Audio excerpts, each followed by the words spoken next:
Honorable Minister of Tourism and the Development of Northeastern Region, our very good friend, whom I have known for many years, both professionally as well as in my personal capacity, and who has been very tirelessly working over the last several months in order to make sure that the G20 series goes well. I must thank Kishan Reddy ji for making all of us a part of this event. It's because of him and his efforts that we are here, and we are having this beautiful event being organized in the beautiful paradise on earth. Also seated next to him, Ramchandji, who's just joined. I don't think I have to make any introduction because people come to see us because we are sitting beside him. So, we have, you just now heard, our very dynamic colleague, Sherpa Amitabh Kantji, Mr. Shingla ji, Mr. Pur Chandra ji, Arvind Singh ji, our dynamic secretary, Vidyavati ji, who still recently was part of our ministry, our loss is their gain now. All the officials of the Ministry of Tourism, delegates, representatives from different G20 countries and the other invitee countries, ladies and gentlemen. I think over the last few moments when I was trying to capture what all I was seeing, and I was also listening to Amitabh, the first thought that occurred to me was that it is indeed a moment of rejuvenation, a moment of reincarnation. And I'm sure many of you would agree with me, at least to those who belong to my generation, that this event has actually transported us back by about half a century. And exactly 50 years back, we had another star from Mumbai who shook the leg besides the Dal Lake and sent the entire valley rocking in hysteria. And his name, as you rightly guessed, was Shami Kapoor, who virtually made Kashmir his home. And sometimes I wonder, I tend to think, but for Kashmir, whether Shami Kapoor would have been what he ultimately wanted to be. So that is the magic of Kashmir. The series of movies, Kashmir Ki Kali, Janwar, Rajkumar,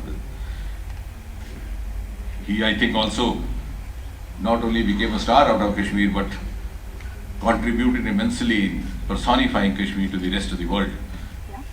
And many like him would stay here for months together. The iconic hotel we have sitting beside us, Lalit Hotel, was one of the favorite abodes where they would stay. That time, in those days, it was known as Oberoi. And the entire shooting of the film would be done there. I remember one of the movies, Das Lakh, was virtually they didn't walk out of the hub gate. And many of the beautiful songs would be decked up in the hotel. Hai Duniya Usi Ki Zamana Usi Ka was actually done in the bar of Hotel Oberoi. The old timers would remember. Main Pal Do Pal Ka Shayar, that beautiful lyric written by Sahil Ludhianvi, was done in one of those rooms in Hotel Lalit. And they got some girls from the women college to be the audience. Some of these oldies still remember. So it's virtually a nostalgic, it takes you back. And I think after that, it was also because Kashmir was professionally also, I think, the best location that a film producer or director can find, because it's versatile. You have plateaus here, you have lakes here, you have fountains here, you have snow peaks here, you have skating areas here, you have golf courses here. And it's very cost effective. You have tulip gardens here, you don't have to travel to Holland. It's just beside the hotel where some of our delegates are living. So all this made it a natural destination. And as Amitabh was saying, that every movie would actually have at least one sojourn to Kashmir. And in the process, it became a huge avenue of revenue as well as business. We had school boys and girls doing part-time jobs as extras, as clapper boys, and in Jai Jai Shiv Shankar, the song, besides the temple, we had one of our local groups doing that drum beating. So it became a huge vocation actually till about 1990. And Amitabh was now referring to Bobby. But what is significant is that Raj Kapoor, just before Bobby, had experimented doing a movie in Europe, which was a great hit called Sangam, a triangular love story. And after that, he came back to an autobiographical, which was good but didn't work well in the box office. So as a revenge, he came back. And when he came back vengefully, his natural choice was Kashmir. He didn't go to Europe, he came to Kashmir to prove that he was back. So that, I think this is something the next generation needs to be informed about, because suddenly in 1990 and thereafter, there was a halt. And the serious researchers of these times would realize that many of those movies which are being shot in Kashmir Valley during that time were at their wits' end. The producers and the directors didn't know where to go. One of those movies I vividly remember was Henna, the last movie which Raj Kapoor directed during his lifetime. He passed away somewhere in late 1980s. Then his progeny took over the task of completing the movie Henna. But by the time they started, it was 1989, 90, and everything came to a halt. And I vividly recall, because Rishi used to be quite in touch with me, Rishi Kapoor, unfortunately no longer with us now. They had to do a lot of search across the world to match that location where they left that earlier scene of Henna. Finally, I think they zeroed down on a location in Vienna. Now you can imagine how much of resource, how much of cost, how much of effort it would have taken. So that is Kashmir. It's not only that we sing songs out of being attached to this place, or being romantic about it, or being philosophical about it, or trying to create a myth about it. It's also that you see, as a hardcore professional, you have no choice, no better option. And then I think now this is the time of revival. That's why I said a moment of rejuvenation. And the other part, which is also not much talked about, because our memory goes back only up to Shammi Kapoor, maximum to Rajesh Khanna, then maximum way back to Devaran. But the first star of Bombay industry was produced from Jammu Kashmir. I know how many in this room would be able to guess it. It's crorepati question. Kaun banega crorepati? Jammu Kashmir has contributed hugely to Indian film industry.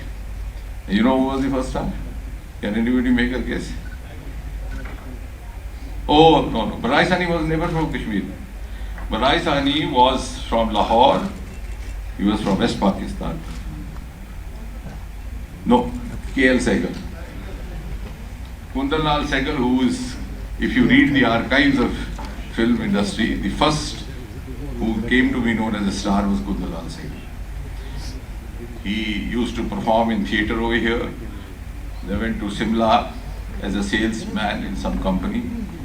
There he was discovered a P.C. Sarkar, who had a studio in Calcutta, because most of the industry was in Calcutta those days. Later on, the film industry, Bollywood took over, and the capital also shifted over to Bombay, the national capital. Then he took him over to Calcutta, and then he, of course, became a singing star. Then also came back to Bombay. And in the recent times, not Barai Sahni, but another Punjabi family hailed from Srinagar, and that was Ramanand Sagar. Ramanand Sagar actually is Chopra. That name adopted is Sagar. And his nephew, Vidhu Vinod Chopra, is a good friend of ours. He was my senior in the college. Is now a very successful producer. He's recently made a movie called BA Fail. So he wanted to do a shooting outside the UPSC office, which I, to an extent, tried to help him. I think it will be released very fast. So we have contributed hugely. Yes, Om Prakash, of course, was from Jammu and Kashmir, as you said. So was Sundar, the other comedian. But one of the iconic stars was Rajkumar, which hardly you correct. He was a Kashmiri Pandit and also Jeevan. So it's been a two-way traffic. While Bollywood benefited out of Kashmir, the Kashmir also contributed to it. And now, if you have a revival of this, if the traffic starts, which I'm sure the Ram Charanji is going to be the harbinger of this, the torch bearer of this, when his leg shakes, the valley would again go hysteric as it went when Shami Kapoor shook his leg. Because we can't match his leg, nor Shami Kapoor's. Not everybody is born with that leg. But once the gateways are opened, you will see people even from abroad coming here, because you can't find all the locations within a radius of just 10-20 kilometers. You go from Pahalgam to Gulmarg, Sonamar, whatever. And even within Kashmir, you just have to sit in one of these gardens and shoot the entire film. And as Amitabh was saying that it's synonymous with romantic cinema, it's also been synonymous with melancholic cinema. And I tell you how, in a single movie called Kabhi Kabhi, which was directed by Yash Chopra. On the one hand, you have all those romantic songs between Rakhi and Amitabh, and then also Amitabh singing a solo there. And then you also have the mist behind, and in a long coat, Amitabh walking out and singing the last line of that famous poem, मैं जानता हूँ तो गैर है मगर यूं ही, मगर यूं ही. Because Sahil's many lyrics were adopted into the movies much after the movies were made. Because this is part of, I know, I can go on this subject for a whole day. Sahil produced two magnum opus, one was Parchaiyan, the other was Talkiyan. Those two majmuu hai jo nazmon ke, he wrote when he was just 22. Later on, these were adopted in the movies. So this was one of the songs which was adopted from one of his books, which is actually a melancholy song. कि जिंदगी तेरी आंखों में साया में ना गुजरती तो शाबाद हो भी सकती थी. अब वो नहीं तो ये आलम है कि मैं सोचता हूँ कि तू चाहे कि मुझे गुरबरी भी, मैं जानता हूँ तो गैर है मगर यूं ही. And he leaves. Shair was known to leave halfway. Similarly, many of his other lyrics, चलो एक बार फिर से अजनबी बन जाए, they were adopted, and this is also one movie. So the same song, you have both romance and you have melancholy. And the backdrop was being provided by Kashmir, the same location. You didn't have to use steam showers in the studio as you use if you have seen a movie being shot. It was happening naturally. You just had to walk to a different place with a lot of mist. And Amitabh just walked out with a long coat, also signifying melancholy and sadness, and sang that one last line of the song in a different location, in a different background.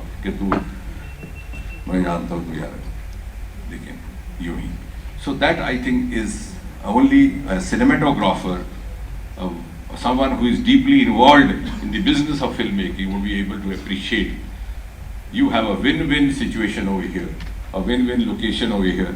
And many of the producers I have known personally who would come here with a very little cast, hero and they would rope in boys and girls sit like here. And they would do the rest of the job. And so many movies you've seen those choruses happening. So I think there's a huge, huge potential. I'm glad. I must compliment our friend, Honorable Minister for Tourism, Kishan Reddy ji. They are coming out with a national strategy on film tourism. And therefore, when the film tourism happens, it will be two-way traffic. More of youngsters. We have a very handsome lot of youth over here who are looking for breaks. So they'll also find a break in Bollywood, Tollywood, everywood. Not in woods, but in glamour wood, because woods has a different meaning. So there will be two-way traffic. At the same time, our bakery in 1960s was known to be next to London Bakery, the Boulevard Bakery, the Kashmir Srinagar Bakery, because we had so much of influx of the foreign tourists that our local boys and girls learned to speak English and learned to prepare English cakes. So it's a multifarious enrichment which is going to happen. I must compliment and thank Kishan Reddy ji and his team for giving us this opportunity. We were waiting to happen. And under Prime Minister Modi, I think this is the best times happening for India, for Jammu and Kashmir. I'm sure those of the friends who come here from other places would go back as messengers and tell them, this is how it appears. When I was entering in, some media person asked me what is the difference. I said the difference is that earlier on, if you had an event like this over here, a hartal call would be made from Islamabad and the shops would be shut at Residency Road, Srinagar. Today, hartal call being made from there, from here, but people going about with their activity, buzz there, and in fact, the common man has moved on. And I can say this with a certain amount of confidence, having been a student of science, we've learned not to talk about it without evidence. If you do a quiet survey, the common man walking in the streets of Srinagar today wants to move on. He's seen two generations having got lost at the altar of these